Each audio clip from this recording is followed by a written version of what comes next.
HTTV. Real talk about real life. No fluff, just real stuff. My name's Heather, and today I want to talk to you about Mean Girls. So, being somebody that works in elementary schools and has a daughter herself, I want to talk about something that might be a little uncomfortable, but we really need to have the conversation. No, I'm not talking about high school cliques and teenage drama, although we can have conversations about that too. But I'm talking about mean girl behavior in elementary school, first grade, kindergarten, even. So if you have a daughter that's in school, this is a conversation for you because this kind of behavior can be confusing, painful, and honestly, it's heartbreaking to see, especially because we've all, if we are an adult woman, we've all experienced mean girl behavior at some point in our lives. But hopefully, most of us were lucky enough not to experience it until we were a little older and we knew how to kind of handle these and navigate these situations. I'm not saying we always handled them and navigated them the way we should have, but we were at least old enough to understand why it was happening and what we could do about it, or even just to walk away. Here's the thing: kids aren't born with the knowing knowledge of, they aren't born knowing how to manipulate. You know what I mean? Like they don't, that's not how that works.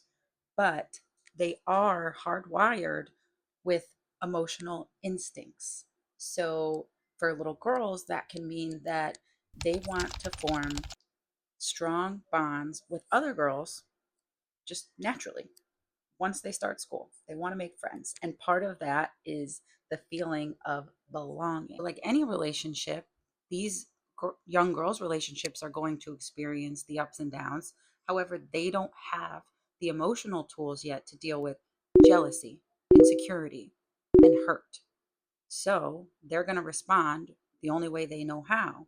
And that typically looks like exclusion and gossip and control. So the thing to remember when you are dealing with young mean girls is it's not necessarily bullying. It's just emotional wiring, meaning they're just trying to find control in a world that feels overwhelming. They're not necessarily doing it on purpose. So psychologists call this relational aggression. It is subtle social manipulation. It's doing things like giving somebody the silent treatment, leaving somebody out, or saying, I'm not your friend anymore. Or if they're really young, say in like kindergarten or first grade, they might say, I'm not inviting you to my birthday party. You would die if you knew the amount of times I heard my kids tell each other that they're not inviting so and so to their birthday party. It got to the point where we said, we're not talking about birthday parties in the classroom anymore unless everybody's invited. These behaviors can be aggressive, but they're also quiet, which makes them really hard to catch. But it doesn't make them any less painless for the girl on the receiving end. And this isn't about labeling little girls as mean. This is about using social power in an unhealthy way because she hasn't been taught any other ways to deal yet.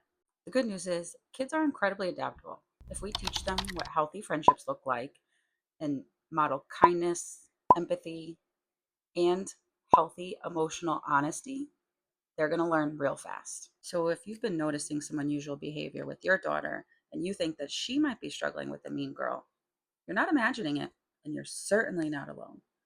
In the next episode, we're going to talk about signs that your daughter may, in fact, be dealing with a mean girl and what we can do about it. So if you liked hanging out with me, drop a like, drop a comment. I want to hear your thoughts. Are you dealing with mean girls? Do you think your daughter is a mean girl? We'll get to that too, I promise.